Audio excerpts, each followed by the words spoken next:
Buonasera, ben ritrovati a Primus Inter Pares con il sindaco di Padova Massimo Bitonci, che ovviamente dalle vostre telefonate, dai vostri messaggi vi risponderà a tutto quello che voi richiederete, per passare una serata con molti argomenti ovviamente inerenti alla città di Padova. Buonasera sindaco. Buonasera direttore. Come sta? Buonasera Tutto bene? A tutti. Tutto bene, sì. Tutto bene, quindi... Tutto bene.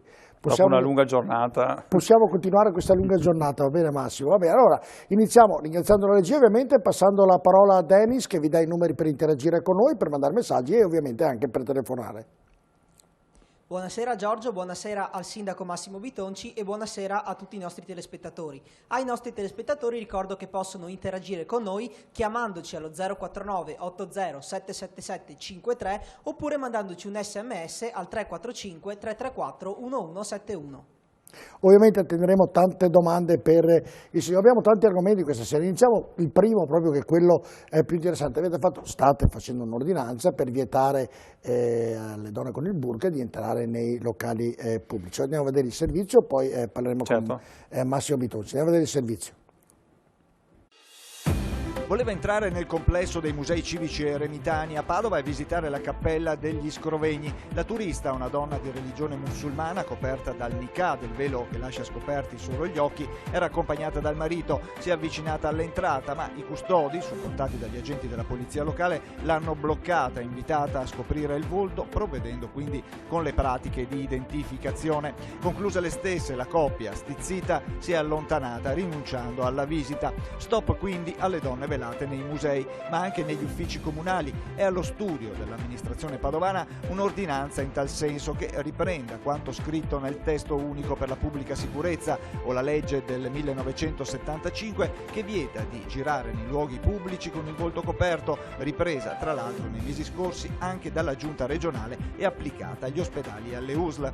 E ora anche nella città del Santo ci si interroga se in nome della sicurezza si violi la libertà di religione o il rispetto della vita privata, senza dimenticare che la Corte europea dei diritti dell'uomo, chiamata a pronunciarsi in passato in merito a un ricorso presentato da una giovane francese e dai suoi avvocati, avvallò il divieto di portare il burqa già imposto oltralpe. È un tema, Massimo, che è molto caro alla gente, perché poi sentiremo anche i padovani intervistati che dicono non è giusto ovviamente che la gente che entra nei locali pubblici e ovviamente nei teatri entri con il volto coperto. Quindi il Comune di Padova... Noi ci è capitato questo caso proprio giorni scorsi di questa signora araba accompagnata col marito. Quando ci è stato comunicato ovviamente è stata allertata la polizia locale, essendo una donna è stata accompagnata delle vigilesse a scoprire il volto e quindi dopo è stata identificata, hanno fatto copia dei documenti suoi e del marito e dopo avrebbero potuto tranquillamente entrare ai musei civici. Invece dispettiti da questa cosa sono voluti andare via. Ecco, questa l'ho trovato anche una formula di arroganza abbastanza pesante nei confronti di norme che sono norme vigenti, perché come veniva correttamente ricordato nel servizio, il testo unico per la sicurezza pubblica, ma le norme antiterrorismo ancora del 1975 vietano di girare con caschi o a volto coperto, il volto deve essere sempre riconoscibile.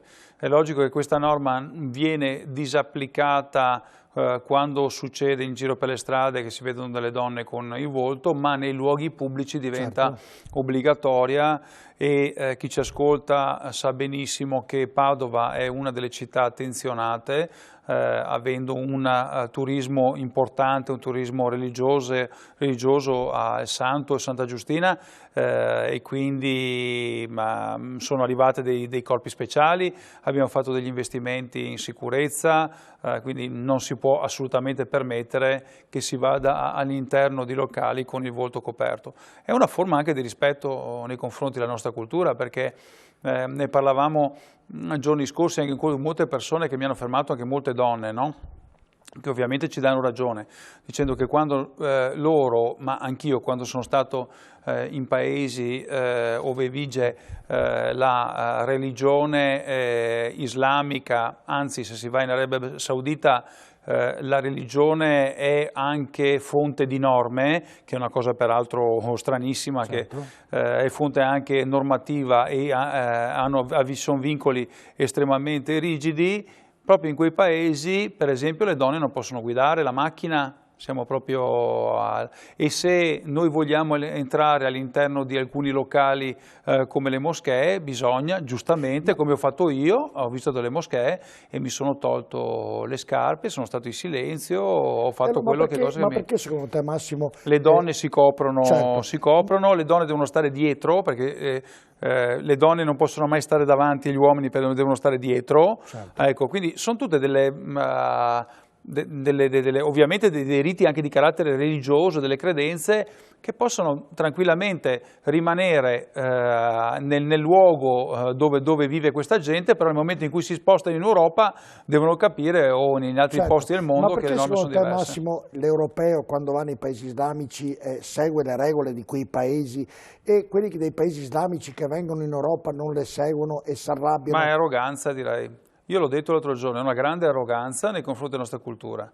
Poi bisogna anche ricordare che per il Corano noi saremo sempre degli infedeli, e quello che dicono anche gli islamici quando vengono qua da noi in Italia, che loro seguono il Corano, che è la prima loro legge, e per loro è superiore anche delle norme del paese che li ospita. Questo non possiamo assolutamente accettarlo, e quindi io capisco il gesto di stizza fatto da chi pensa che le leggi che reggono la loro religione siano superiori alle leggi di uno Stato. Questo non è assolutamente vero, e noi continueremo a effettuare i controlli. C'è stato poi successivamente una cosa che io devo dire sinceramente ho trovato una pagliacciata, ecco, fatta da una giornalista locale, che per verificare se il comune effettivamente effettuava i controlli, domenica ha tentato di entrare sempre ai musei civici, lo stesso, tutta coperta, col volto, non era peraltro neanche un burka, lasciando fuori solamente gli occhi. Ovviamente anche questa è stata identificata, è risultata essere una giornalista, quindi una cittadina italiana. Perché ho detto una pagliacciata anche in maniera così, senza ridere troppo, ecco. Questo non è uno scherzo, non si scherza su queste cose. Peraltro ai musei civici entrano dai 1200 ai 1500 visitatori al sabato e alla domenica nel weekend. Questa operazione che è stata fatta per tentare di fare il blitz, no? Il blitz, lo scoop giornalistico, ha creato disagio, perché molte persone hanno dovuto aspettare, è dovuta arrivare la polizia locale, hanno fatto l'identificazione, cioè non si fanno queste cose. Ma poi vi ha dato una spiegazione perché l'ha fatto? Ma dopo è uscito l'articolo sul giornale, sì, dicendo che è stata raccontando un po' i fatti, ma io l'ho trovato una cosa che ha messo in difficoltà. Cioè, un discorso è chi lo fa per religione, no? E quindi lo fa convintamente, no? E quindi, ma farlo per cercare di fare lo scoop giornalistico, o per andare contro l'amministrazione, o per cercare ma è un po' il tema un po' di alcuna stampa locale, che io ovviamente critico, che è molto di sinistra e quindi deve sempre attaccare il sindaco su qualsiasi tema. Anche questo è un tentativo mai riuscito, che ha fatto indispettire molto il personale anche, e le persone che stavano attendendo per andare ai musei civici. Certo, vediamo, ci sono già i primi messaggi, andiamo a leggerli, un paio, 2 o 3 i primi. Eccoli, buonasera signor Sindaco, complimenti, ma le moschee non possono proprio essere chiuse? Questo è il primo, se ne abbiamo un altro così poi il Sindaco risponde ad entrambi. Vediamo un altro messaggio, chiedo alla regia se ce lo fa leggere, dovrebbe arrivare. Non arriva, ecco, allora, eccolo qui. Salve Sindaco, le volevo chiedere se si può fare qualcosa per tutte le case famiglia presenti sul territorio, soprattutto i ragazzini che vi risiedono andrebbero aiutati, ma sempre nel rispetto delle regole. Ma il tema delle moschee è un tema che è sempre stato molto dibattuto anche a livello nazionale.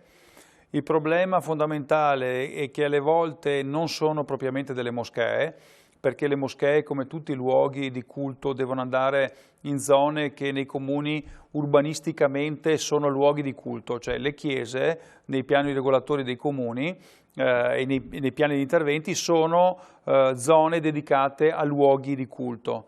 Il problema è che queste moschee vengono nascoste all'interno di associazioni e centri di cultura islamica, quindi anche nel nostro territorio, nonostante effettuiamo i controlli, mandiamo la polizia urbana, quando ci sono più di un tot di persone all'interno ovviamente vengono sanzionati.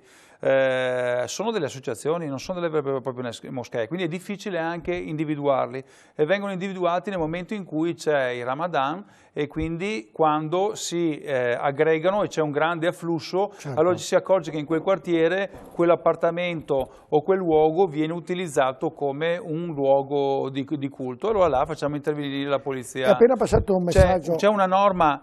C'è una norma dal mio punto di vista che avevamo presentato quando ero anch'io parlamentare, una norma che dovrebbe portare a una regolamentazione di questo, perché le moschee nella proposta di legge che avevamo presentato si prevedeva la possibilità di regolarizzare questo, però distanti dalle chiese, distanti dalle scuole, distanti da alcuni, quindi insomma manca completamente una regolamentazione. È arrivato un messaggio, chiedo a regia se può riproporlo, che è passato con il crawl sotto, che diceva però bisogna rispettare anche le regole degli altri, però ovviamente si devono rispettare anche i luoghi dove si va, insomma questo diceva, è una loro cultura, questo messaggio.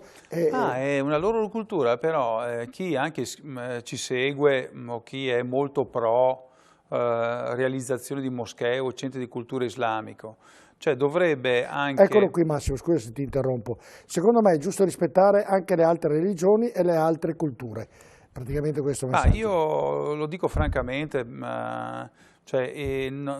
quello che chi scrive questi messaggi dovrebbe rendersi conto che non esiste reciprocità.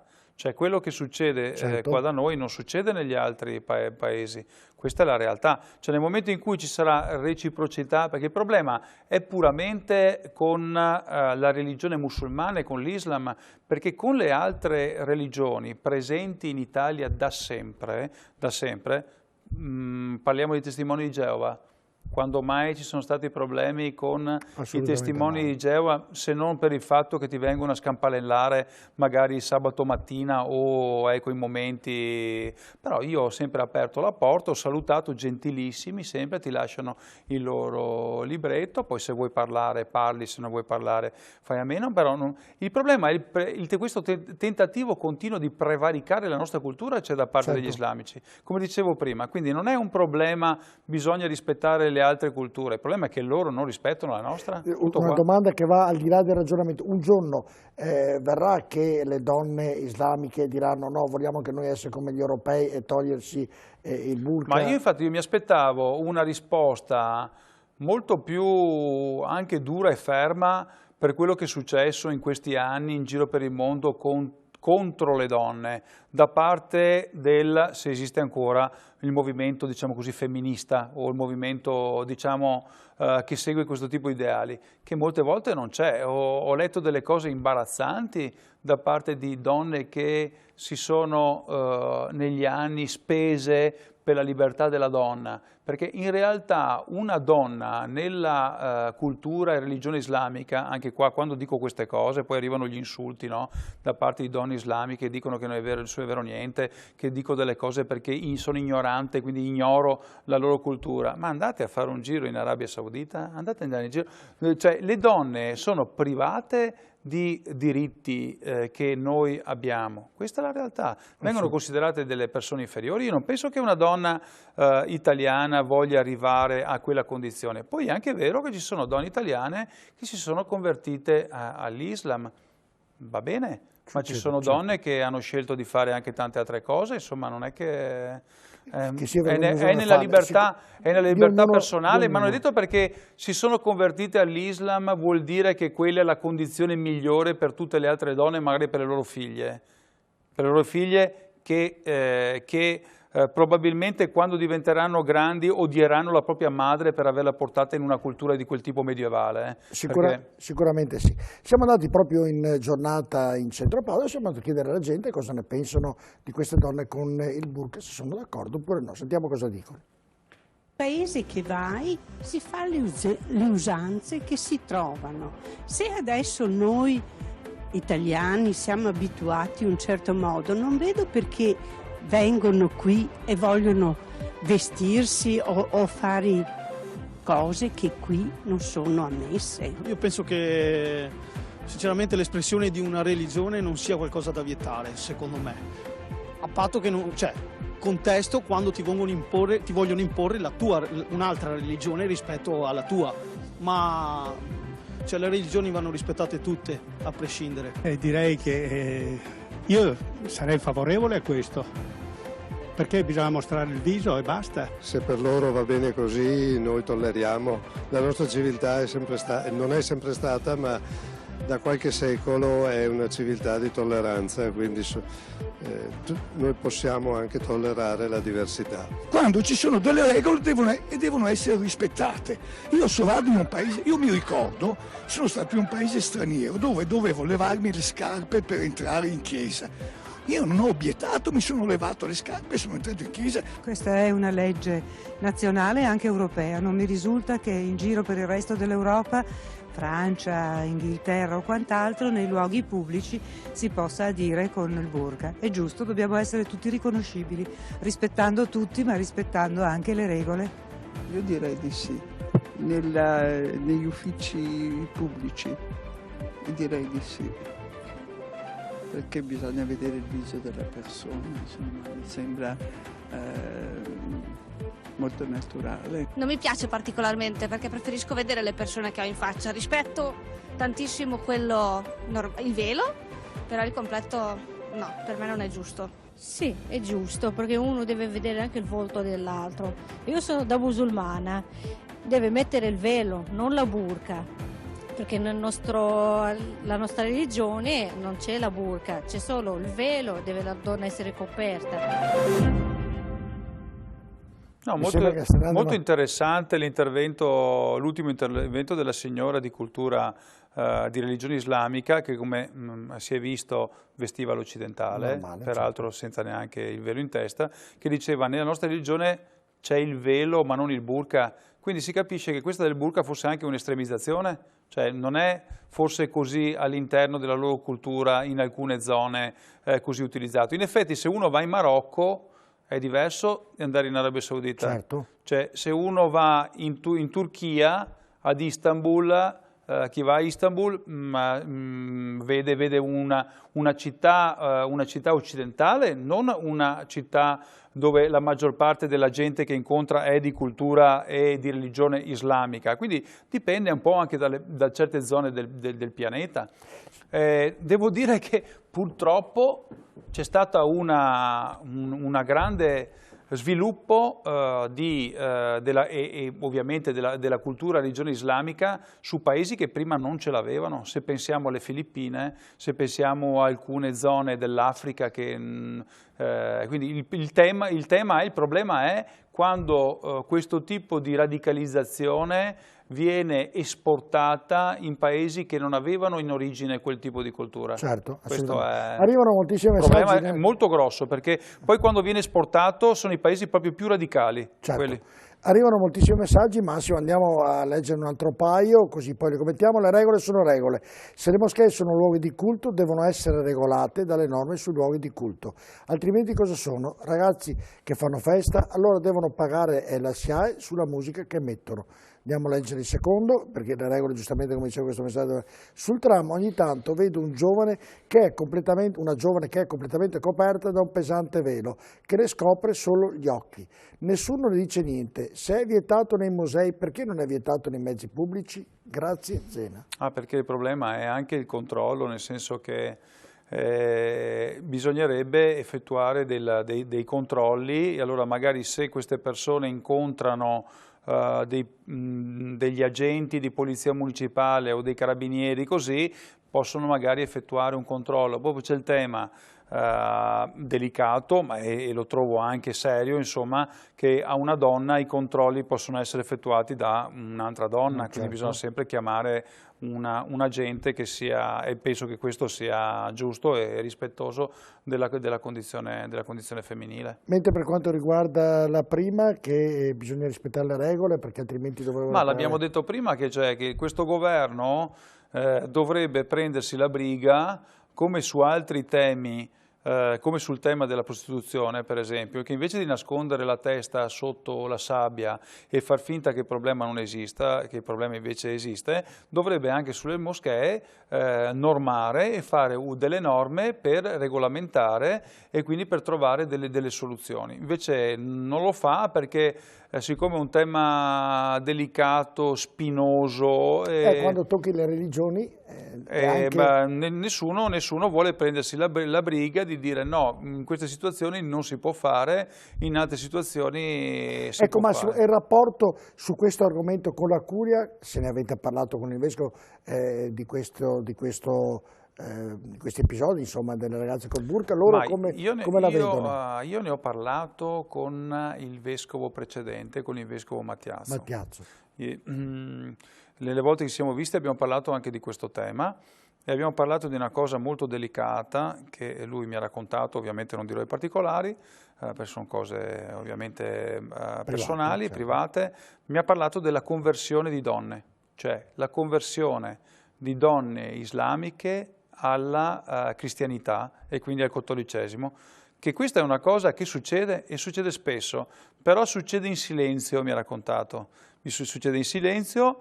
Lui ne ha fatte molte e all'interno di famiglie che rimangono di cultura islamica dove non viene, cioè non si sa che queste donne poi si sono convertite, e questa è una cosa secondo me pazzesca e gravissima, cioè nel senso che queste donne che si convertono al cristianesimo devono comunque all'interno della loro comunità tenerlo nascosto, però giustamente il Vescovo diceva è meglio così piuttosto che non lo facciano, cioè è meglio che si convertano in segreto, ecco, piuttosto che no. Però capite l'ipocrisia di questo, cioè di donne che sono costrette a mantenere segreto la loro conversione. Secondo te, Massimo, questo sarà un problema importante per il futuro, per la città di Padova, queste donne con il burka, questa crescita? Ma è un problema che è già importante in grandi, l'abbiamo visto in Francia, l'abbiamo visto a Bruxelles, l'abbiamo visto in Belgio, l'abbiamo visto nelle banlieue parigine, cioè il tema è che bisogna cercare anche con politiche di carattere urbanistico, e io lo sento il peso di questa responsabilità, di evitare le concentrazioni all'interno di certi quartieri. Cioè i veneziani hanno insegnato che la popolazione di qualsiasi fascia d'età va distribuita nel territorio, che dove c'è una classe sociale deve esserci anche l'altra vicina all'altra classe sociale, per cercare di evitare i ghetti. Quindi la politica e la sfida grande che ha un sindaco e un'amministrazione è di finanziare lo sviluppo di zone dove già ci sono queste concentrazioni, in modo che ritornino a vivere anche gli italiani.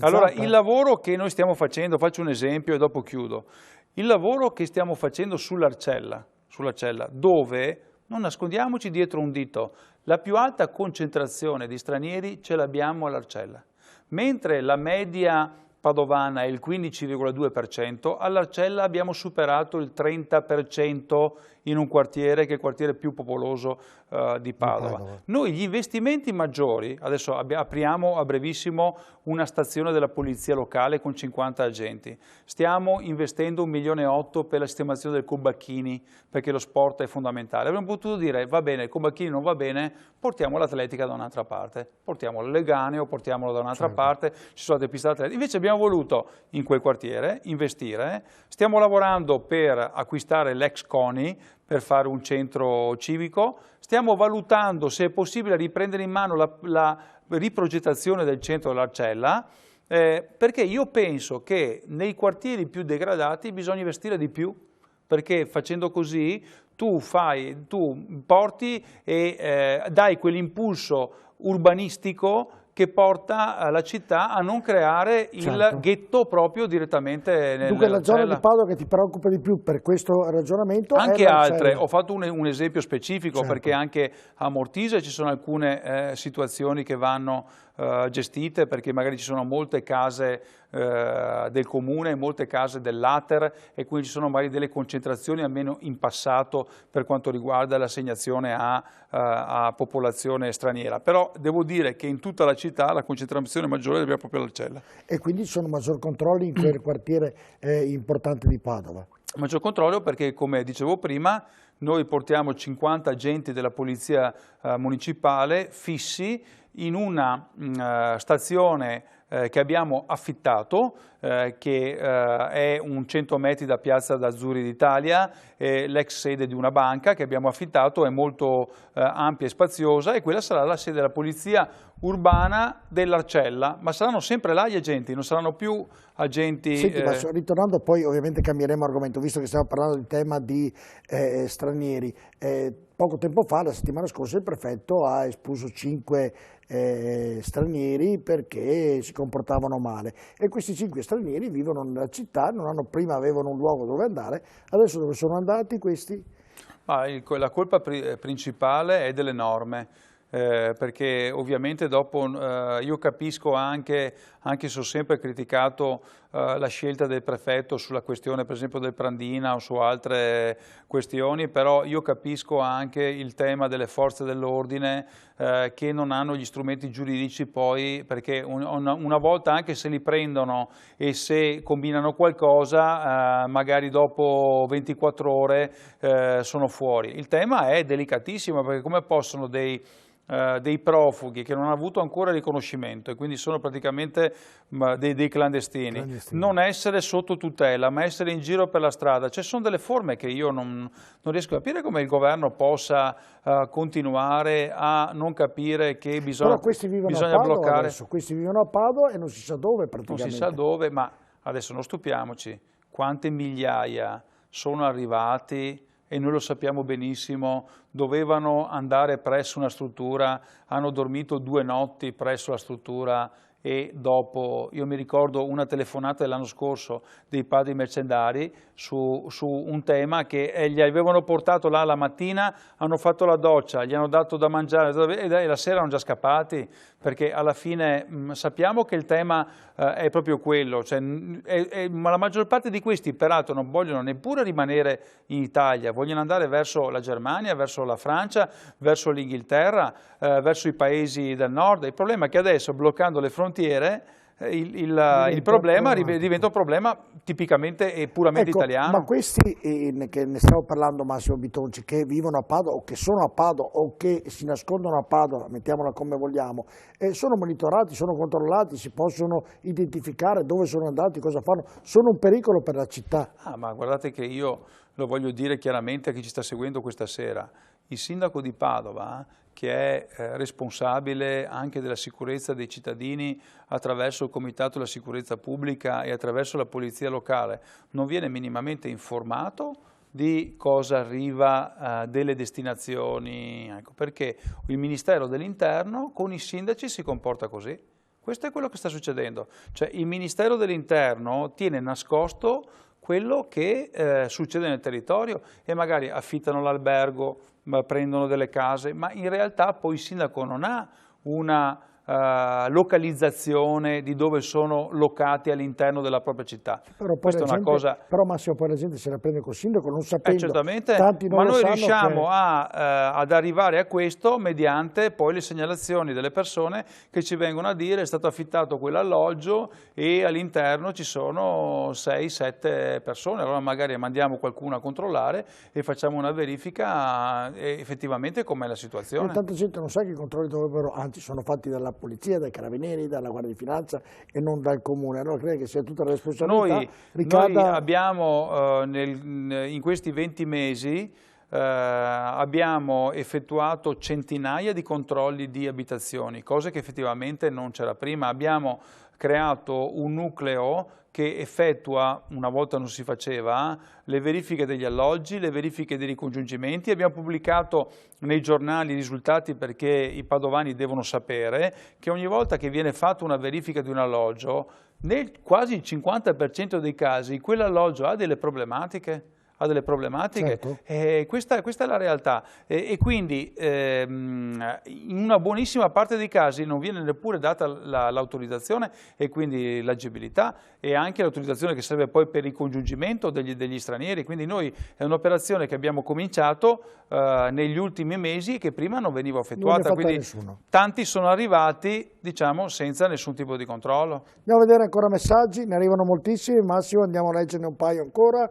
Buonasera, possibile limitare i kebab e i negozi cinesi almeno nel centro storico? Firenze mi sembra che lo abbia fatto, grazie, e leggiamo anche il secondo o il terzo, quelli che ci sono, insomma. Signor Sindaco, non permetta la copertura del viso, la musulmana reporter ha voluto solo creare la provocazione. Ho lavorato in Malesia ed in Iran, ma di donne con il viso coperto ne ho viste pochissime.